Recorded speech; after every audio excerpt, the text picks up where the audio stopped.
Okay, so welcome to something a little bit different in our strategy videos. I thought I'd just keep it simple rather than over editing things on these ones, just for the interest of due to sort of popular demand. I guess people have been saying, well, can you just show us some sort of set openings, set maneuvers, set strategies, which I think is a great way to actually learn the game because obviously there's a lot going on, and I know from experience people start playing the game, they figure out how the pieces are moving, and then they go, well, what do I do?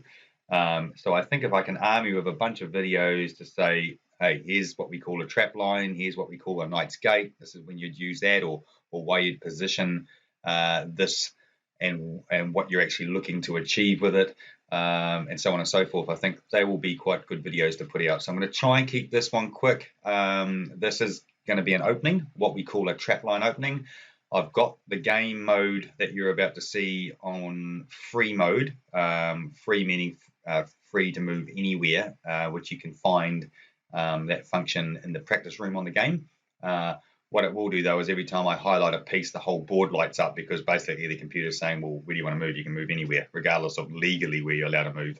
But it does allow me to then basically step through what I would do in a perfect world for an opening. That it doesn't always play out this fluidly in a real game because you've got to react to what somebody else is doing. But what I'm going to do is I'm going to show you what I call a trap line opening. I've been using this for years. It's a formidable opening. It gets you as far as the opening. Once you get into the mid game, it's sort of, it's up to you what you do with it, and it depends a lot on what's going on. However, this is a really strong, formidable, I guess, front line to battle off. So my first move on my opening would be this pawn here. I'll move that, and this pawn here. So that's my first two moves. Obviously, the opposition will respond. Not going to in this case because I'm not actually playing anybody. Then my second move would be, or my second turn would be the same on the other side, because basically this middle line here is your center line. You should always have a black diagonal running through the middle of your board. You will always have it on a digital format because it'll set it up properly. But if you ever get one of these, one of our boards, you don't want to be sitting with a white line down the middle. You want this black center line. Anyway, get back to the opening. So I've opened like this. The reason I moved this pawn here always first is really because quite often you'll get opponents who up here, I won't highlight it because it will highlight all the squares, but this black bishop up here just below my mouse, if they've got their pawn open, if I don't block this pawn here, then what they do is they just come down for some reason and just take bishop for bishop, which is fine, but I actually like my bishops, and I use them really well. They're a great piece because they're a low value piece, so their strength is in their low value, I guess. So anyway, so I do that to block any chance of that happening. My next move is actually to get these bishops out. You've obviously got two sets of each bishop. You want to link them. Bishops out here independently by themselves are nowhere near as powerful as two bishops working together. One bishop going in for an attack on a high value piece that might be defended by a high value piece. You go and attack it with your bishop and back it up with a bishop, both low value pieces. No one in their right mind is going to exchange that. It's a bad exchange. So they're very, very formidable. So I like to get them in play. Next maneuver is I will move this pawn here, and then I'll move this one here. My next move is then the bishop behind that pawn, and this bishop behind that pawn. And the reason I do that is, I'll show you this a little bit later, is if this line here opens up, so an example, if this opponent moves this pawn forward, which chances are they will, then I don't want to not have this pawn here, move my bishop out, create a check, which is an opportunity, only for them to go and have to respond and block that check, and then you haven't got that opportunity again where you can actually use it in what we call a 3 into 2, which I'll show you later. So it's about, the opening obviously is about establishing your army in a position in which you feel you're ready to sort of go to battle. Now comes the trap line bit, and why we call it the trap line. So I move this pawn out here, making my way to this spot. This one here will also make its way to this spot in a minute, but right now it can't. So what I will do in the interim is start getting this bishop out as well, because I want this in front of my pawns. I want the black one behind. I want my white bishops in front. So the next move is there. Then I'll get this out the way. So I'm kind of taking care of two things at the moment: my pawn trap line, and then my bishops. So I'll get this one out here because I need the bishop out the way. Okay, then my next move is then to get that out the way, and that now is going to be making its way to this position. Inevitably, these bishops will be under threat, so you're not going to get a fluid run at this to set it up however you want. But this is kind of what you're aiming for, and you have to react in between. But then I'll typically put that back here just to get it out the way, and then that's fine. Then my next move is here, and that's my opening. So this is past this point for me. I'm then into the mid game. Sometimes I don't actually end up being able to set it up exactly like this because of how I've had to react. But this is kind of what I'm going for. This is called a trap line opening. There's a few variations of a trap line opening, but what a trap line is it's to do with these pawns here. And they don't have to be pawns. One of them has to be a pawn. This one here does. But this could be, you could bait somebody with maybe a rook or something, that an unexperienced player might see it as an opportunity is sitting there.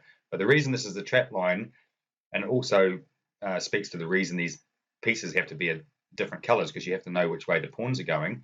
But this yellow pawn obviously is tracking this way. These white pawns are tracking this way. So in essence, this white pawn is on a forward diagonal to this yellow pawn, as is the yellow pawn is on a forward diagonal to this white pawn. So they're actually protecting each other. So if anybody comes in and takes this white pawn, this yellow pawn, being that it's a forward diagonal, will step forward and take it. What that means is that's the only time pawns change direction. If a pawn steps on an outer terrace, doesn't matter what outer terrace, it could be your own outer terrace, it's then committed to going to that back line. So I'm trying to avoid obviously highlighting this like this because obviously the screen lights up. But if this yellow pawn was here, then all I'd have to do on my next move is move this king out the way, and then of course pawns can move up to 3 squares on every turn. 1, 2, 3. I get promoted to a queen. Great to have done if all you've lost is a pawn. But even still, like I said, you can actually put a bait piece out there and maybe put a rook or even a knight. And you'll see it happening. You put a knight there, you back it up with a pawn, and a sort of a trick for young players. You'll see your opponent shuffling around, and they might kind of put a bishop there, and they might have a pawn there, so they've set up a hidden attack, and you can see what they're doing. You're thinking, yes, sweet, take it. Next thing, they move the pawn out the way, boom, and they come. They take that piece. Thank you very much. It's your turn. You'll take that. You've lost a knight in this case. If you've actually put a knight there as a trap, but you'll take that with your pawn, and you'll go and then get a queen. So you basically lost the knight for a queen. So once people realize that, it's actually quite a formidable line. So you don't find that too many opponents will mess with that, because really you've got to take out, the back pawn first, and then you've got to come in and take both those pawns out. So most players will just work around that. So it gives you a really strong shield to battle off. So that's why it's called a trap line. So that's a really, and it doesn't matter. You get knights jumping in around here and bishops, fine, let them do it, because once you get familiar with this opening, and there's plenty of different openings, but for me, I kind of know. I know what's putting me at risk and what's not, and this really keeps me safe, and I don't have to worry too much about somebody prancing around with a double hop on a knight. Rah. I know they can't get in, not at that point, until they do something a little bit different. So that's an opening. That's a trap line opening. Now I just want to talk about come back to why I put this bishop here. I mean, Four Kings is all about opportunity. Setting up, hustling, getting yourselves in positions to take advantage. It's not really a territory game, a reactive kind of a game, and you want to be in the best position to react if something comes up. So what this is all about is it'll possibly give me an opportunity to do, and that's what I'm waiting. It may not. If it doesn't, it doesn't. But, if I'm going to park my bishop somewhere, I might as well park it here. Reason being is if this scenario happens, let's just say this queen was here. So they forget about the rest of the pieces, but let's say the enemy queen made its way down to the square. Cool. And let's say this was open. So when that scenario happens, this file here, or this rank here, could have been open for a while. You don't want to blow it. You want to leave it open. So just wait. Leave this behind here. Wait. You want this to be open, because if it stays open and then all of a sudden the queen wanders down here within striking range of this pawn, then all I'd have to do is go. Actually, one more thing. Let me just put this in play as well, because it'll show you just how powerful this maneuver is. So let's say they've also got a knight in play here. So that happens, then all I have to do is move this pawn up like that. Now that pawn is obviously threatening the queen, but what it's also done is it's opened up now this bishop to put that king in check. So that's two pieces it has to deal with. It's only got 2 moves to respond, but I've still got one more move because I've achieved that with one move just by moving the pawn out the way and opening up that attack. And now all I have to do is go, boom, put that bishop on that knight. They're going to lose something because they can't move 3 pieces. They've only got 2 moves. So that's kind of what this game is about. That's called a 3 into 2. So what would they do? Who knows? They might move the king across to the side, or they might go like this. And they might go, oh God, I have to try and protect I've got to get that out the way because I don't want to lose my queen. I'll protect my knight. But that's fine because the knights in 4 Kings 1 War move, they have a double hop. So their value is way higher than a bishop. Not like in traditional chess. You don't want to exchange a knight for a bishop. They're too powerful. So it's a sort of a feeble attempt to try and do something. He's moved his queen away, or he or she's moved their queen away to try and keep it safe. They've moved the king out of check. That's their 2 moves gone. Okay, cool. I'll exchange a bishop for a knight all day long, even if your queen is going to take it. But hey, the other thing is I've got another. That's why you want to link your bishops. I've got another bishop in play. So are you, even if you wanted to take it with your queen and back it up with a pawn, you really want to exchange a queen for a bishop? You've just lost a knight. So that's what the game's all about. This has been a much longer video than I was hoping, but some good information in it. So yeah, look, hope you enjoyed. I'm just going to bundle this up in an MP4 and put it onto YouTube. Nothing fancy about this video, but I know it'll be a lot quicker as well because there's some singular maneuvers that I want to sort of start talking to, but this is just to get the band or the ball rolling. Look, if you have any questions about this, the best way to get answers is follow us on Discord. So just jump on Discord, type in 4 Kings 1 War, go to our website. There's links on our website to Discord, and obviously I'm the Wizard. That's my game name, and that's also my name in Discord. But there's a bunch of I guess what we call King's Guards, which are long-standing players. They're very experienced, that are in and out of Discord. And we're actually going to start streaming some sort of games in open channels where you can jump in and have a chat. So always keen for people to jump in, ask questions, and if you want to see another scenario of some sort, let me know. Certainly, if you like this video, give it a thumbs up. Everybody knows the deal with these sort of things now. It helps our channel, also helps me understand what people are liking. I know I've got to get these videos down to a much quicker sort of sequence, but like I said, I reckon I can get some videos down to under a minute. It's just this one's a bit more full on. But that's one opening of many. I'm gonna put a lot of different openings out there. I think the next video I'll do is something around what we call a knight's gate. That will give you a little bit of an idea of some of the other opportunity positioning kind of scenarios that we teach. And if you're armed with all of those, all of a sudden when you start playing, you'll go, okay, there's an opportunity for a knight's gate. There's an opportunity for a bunker. There's an opportunity for a sweep. And all this stuff I'm going to explain in these little videos.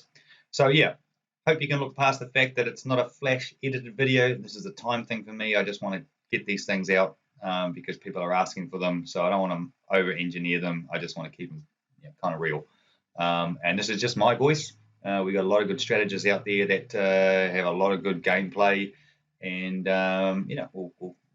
we'll get them in talking around their strategies as well. And I know there's a lot of good strategies in you guys that are going to think of things that we haven't even seen, and that's the exciting thing for us. I just really want to find these and develop these strategists, because this is a game of strategy. It's uncharted. There's no 1400 years of other people's strategy that you got to learn. You got to come up with the stuff yourself. It's very reactive. It's not kind of, like I said, it's not a territory game. It's positioning, it's guarding, it's setting yourself up with a jab and a hit. If I put it in that analogy. But anyway, hope you enjoyed, and we'll see you on the next one.